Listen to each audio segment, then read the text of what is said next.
Hi guys, independent media organisation Open Democracy compiled these clips of our good friend Jacob Rees-Mogg speaking some years ago in the House of Commons. Now, Mogg was recently appointed to the position of Business Secretary, meaning that he will be in charge of employment legislation, worker protections and workplace practices, just to name a few. It will come as no surprise to you that he is anti-worker and anti-union, but have a listen for yourself. It is very hard to believe that the right to paid holiday is an absolute moral right. Mr. Deputy Speaker, you will rule me out of order if I think raising the minimum wage would be extremely unwise, so I wouldn't dare to say it. And I want to urge Her Majesty's Government to go much further, to abolish national pay bargaining altogether. And what we need to do is to go much, much further so that every school, every hospital decides the pay rates that it will give to its employees. Speaker, I was concerned about his attack on the Victorian age, which I think was one of the finest ages in British history, when most employers were benevolent, kindly, good, and not out of a Dickens novel. They were more Trollope than Dickens, by and large. Okay, and please do support Open Democracy. Now, let's start at the end first, where Jacob Rees-Mogg was defending the Victorian period, his period, saying that most employers were benevolent, that they cared about their workers. No, that's not true. There was no real employment legislation at the time. If workers died on site in the factories, they were simply replaced with new workers. If an employee complained, they were likely beaten, sacked, and then replaced with a new worker. Children died in factories. Children lost limbs, were injured, and then there was no social safety net to protect them after that. They were just kicked out. They were made unemployed, and many families relied on their children to work because they needed the money to survive.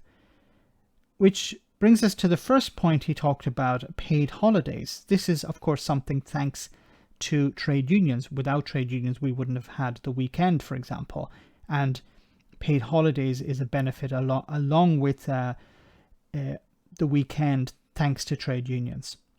Now, Jacob Rees-Mogg is obviously on the side of the factory owners, the companies, the employers here, because he's against the idea of paid holidays. Why? Well, the employers, it's a cost for them. They don't want paid holidays. I'm not saying all employers are like that, but most would prefer their workers to only get paid for the hours that they work. And the idea that they have time off is a problem for them. And Jacob Rees-Mogg is obviously on the side of employers here. When it came to the minimum wage, he's against raising the minimum wage. Once again, on the side of the employers, they would prefer to pay in many cases, they prefer to pay their workers less.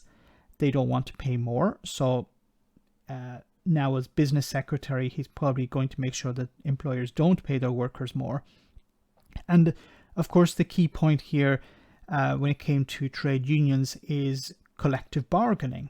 Jacob Rees-Mogg is dead set against that as well.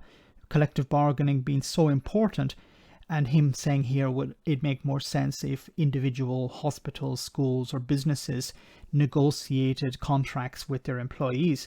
This of course takes away the power of a trade union. You know, if you are an individual and you go to your boss and say, I'd like to have better pay and conditions, they'll tell you to get lost. Well, if you have a trade union behind you, if you have the workers behind you, and maybe even the country behind you, you're in a much stronger position. Jacob Rees-Mogg obviously is on the side of employers here, not employees. But we've just heard from a little bit of what Jacob Rees-Mogg had to say, but we can also look at his voting record. This is his voting record on taxation and employment. You can see here he has almost always voted for reducing capital gains tax, which of course benefits companies and people like himself. He has voted, almost always voted against a banker's bonus tax, and consistently voted for more restrictive regulation of trade union activity. Not just trade unions, but also their activity. This is about making it more difficult for them to operate, to help their members, to help employees. Once again, he's on the side of the employers, not the employees. And now Jacob Rees-Mogg is the business secretary. Let me know in the comment section, guys, what you think. As always, your comments are greatly appreciated. Thanks a lot.